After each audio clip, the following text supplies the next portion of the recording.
Elizabeth Figus. I'm a postdoctoral researcher at the Alaska Center for Climate Assessment and Policy, working with Dr. Sarah Traynor.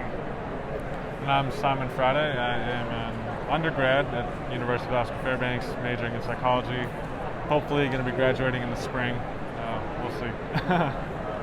Simon and I both work as part of the Kake Climate Partnership, and the Kake Climate Partnership started when I was hired at UAF to work as a postdoc. I was hired to work on co-production methods and try to apply co-production with a frame around climate change, and doing actionable science that matters and potentially benefits communities and tribes. When I started working with Dr. Sarah Traynor, we talked a lot about potential methods to go about this, and she really left it open for me to follow the things I was most interested in as a postdoctoral researcher. And I kind of took a co-production model that Behe et al. Started working on over 5 years ago now, that I had learned about and got to take a workshop in at one of the Alaska Marine Science Symposium workshops in 2018. For years I've been really interested in that model, and then kind of took that model and ran with it. Reached out to a tribe in Southeast Alaska called the Organized Village of Kake, a federally recognized tribe. I had never worked with them before, but they live and work in my region. And starting in January of 2020, we built a partnership. Then we extended that partnership out to invite Kake Tribal Corporation and the municipal government in Kake to join. With the onset of the pandemic, our original procedures for creating a partnership to carry out co-production got delayed a little bit, required a few pivot points, but we were able to, via Zoom, develop partnership principles and expectations, and then develop some projects that we all wanted to work on together.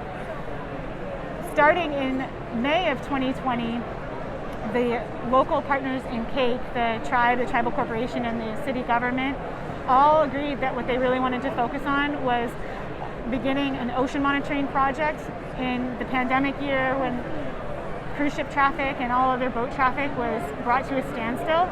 This whole community and tribe wanted to take advantage of that lull to start doing baseline ocean monitoring.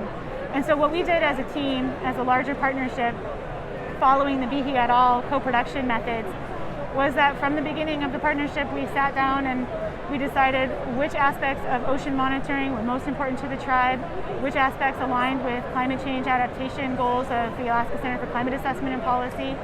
And we were able to get off the ground and running in the summer of 2020, doing field data collections. Simon Friday here with me today is one of the undergraduate students from UAF Fairbanks, who also is an enrolled member of the Organized Village of Kake and a resident of Kake. Simon was stuck in Kake for the spring, summer, and then all through the winter of 2020 and into 2021. And he got roped in to working with us on our team. He's a psychology major who now has 2.5 seasons of natural science data collection experience working as a paid member of our sampling team. And so I just wanted to give Simon a few minutes to talk a little bit about his experiences working on that team. Yeah, thank you, Elizabeth. So really what I was responsible for, as she mentioned, was a lot of the data collection itself, which there's a lot of water collection through use of the grab sampler. You can't really see it, but it's down there. And we were focused on a lot of the heavy metals, the fecal coliform, getting the temperature, the salinity, specificity, did I pronounce it? Yeah, okay. I always had trouble pronouncing that word. But that was really what I was responsible for in the beginnings of the project. And then the summer following that, I was then roped into being more based around a lot of the desk work, I guess is the easiest way I could sum it up. I was then helping with the data and the collection of it, sending of the samples themselves, whereas before I was kind of just collecting it and handing it off and then getting out of there. And then this last summer that we just had, I was more involved with the actual process of punching numbers into spreadsheets, looking at our data, looking at the graphs and the trends and different things of that nature. So it kind of opened my eyes to the realization that how important it is to make sure when you're collecting the data that you're very precise with it, because if you're not, it can really throw off everything, basically. And beforehand, I understood that, but not to the extent that I do now, thanks to the work that I did last summer. And that's kind of, my involvement in a nutshell.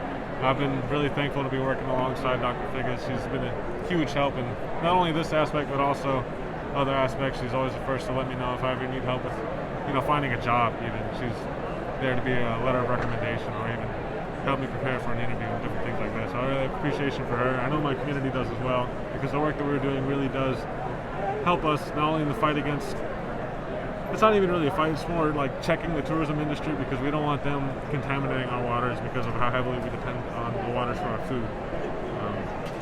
And so that's kind of my spiel.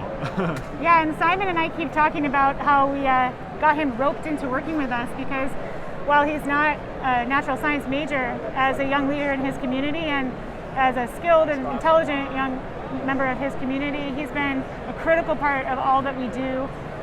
The first season that we collected sampling data, Simon was a part-time contractor working as a field data tech. Last summer, he competed and was awarded a community engaged internship from Alaska Sea Grant, and he actually helped to lead 2 other interns who were earlier on in their career than he was. And this upcoming spring, he's going to be working with me as a research assistant under the Alaska Center for Climate Assessment and Policy, doing a final research project before graduation. And Simon is just one of many examples in Kake now of young people who've been working on our team that really sets apart co-production work from any other field science.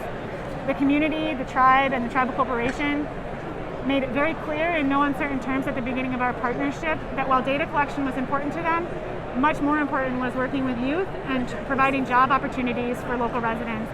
So I'm just really excited that Simon was able to come join us here, and excited to keep doing this work in the future. Thank you.